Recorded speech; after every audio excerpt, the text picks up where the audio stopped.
علیکم میرے ہر دل عزیز اسٹوڈنٹس، السلام علیکم۔ آج ہم بات کریں گے 1935 1 اپریل 1935 کو جو ایکٹ نافذ ہوا، اس سے پہلے ہندوستان کے لوگوں کے کیا خیالات تھے، کیا سوچیں تھیں اس ایکٹ کے بارے میں، اس ٹائم پہ ماحول کیسا تھا، تو اس سارے بارے میں بات کریں گے۔ اور اس کے بعد انشاءاللہ ہماری جو نیکسٹ ویڈیو ہوگی وہ اس ایکٹ کے بارے میں ہوگی۔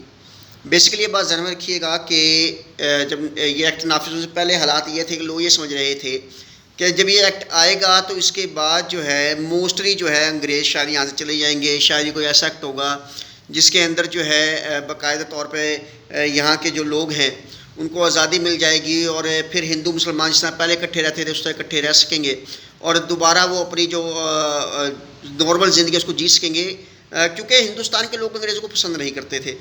یہ جو ہندوستان کے لوگ تھے ان کا خیال یہ تھا کہ یہاں پر جو ہے انگریز بغیر ان کی مرضی کے حکومت کر رہے ہیں، اور بغیر ان کی ول کی حکومت ہو رہی تھی، اس لیے ان کو یہ حکومت پسند نہیں تھی۔ ان کے خیال میں ایک فورن حکومت تھی، تو لہٰذا اس کے خلاف بغاوت بھی کرتے تھے، اس کے خلاف ان کے خیالات بھی جو تھے ڈفرینٹ تھے۔ پھر جگہ جگہ پر لکھا ہوا ملتا تھا کہ Indians and dogs not allowed یا Muslims and dogs not allowed, تو یہ چیزیں جو تھیں یہ ہندوستان کے واسیوں کو پریشان کر رہی تھیں۔ لہٰذا ان باتوں کی وجہ سے ایک جو نفرت کا جذبہ تھا وہ ہندوستان کے عوام میں موجود تھا۔ اور اگر آپ دیکھیں تو اس کے پرائے میں کافی زیادہ کہانیاں بھی لکھی گئی۔ سعادت حسن منٹو نے جو نیو کانسٹیٹیوشن اپنی کہانی لکھی وہ بھی اسی کے پرائے میں لکھی۔ تو یہ جو قانون تھا یہ 1 اپریل 1935 کو نافذ العمل ہوا تھا، اور اس کے بعد جو ہے عام انتخابات کرائے گئے تھے۔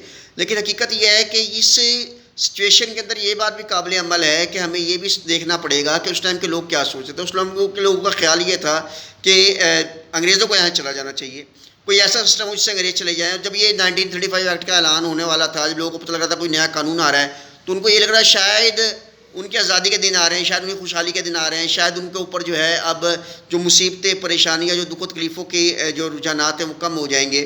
لیکن ایسا نہ ہوا۔ جب 1 اپریل 1935 کو یہ ایکٹ آیا تو یہ ایکٹ ہندوستان کی کسی بھی جماعت کو قابل قبول نہیں تھا، لیکن اس کے بارے میں انشاءاللہ اگلی ویڈیو میں بات کریں گے کہ یہ سارا کیا تھا اور کس طریقے سے اس کے بارے میں الیکشن ہوئے اور پھر وہ کیا دور رہا، کانگریس کی کیا وزارتیں تھیں، ہم اس کے بارے میں بات کریں گے۔ لیکن پہلے ہم جو بات کر رہے ہیں ہماری بات یہ ہے کہ ہمیں یہ دیکھنا ہے کہ کس طریقے سے ہندوستان کے عوام جو دکھ میں تھی۔ تو ہندوستان کے عوام نجات چاہتی تھی، ٹھیک ہے، مگر جب یہ ایکٹ آیا تو ان کی ساری امیدیں ٹوٹ گئیں، ان کے جو خیالات شاید تصورات تھے وہ چکنا چور ہو گئے۔ اور بہت سے اسٹوڈنٹس پوچھیں سر آپ کی ویڈیو کیوں نہیں آ رہی، تو بچے ویڈیو آنے کی یہ وجہ نہ آنے کی یہ وجہ ہے کہ ایک تو رمضان ہے، آپ کو پتہ ہے اس میں ذرا مشکل ہوتا ہے، دوسرا پھر یہ ہے کہ میرا جو موبائل تھا اور میرا آئی پوڈ تھا اس کے اندر تھوڑی سی پرابلم ہوئی۔ تو انشاءاللہ نیکسٹ ٹائم ایسا نہیں ہوگا، اور انشاءاللہ آپ کے ساتھ جو ہے وہ رابطے میں رہیں گے۔ آج تک کے لیے بس اتنا ہی، اگلی ویڈیو میں آپ سے ملاقات ہوگی۔ Thank you very much.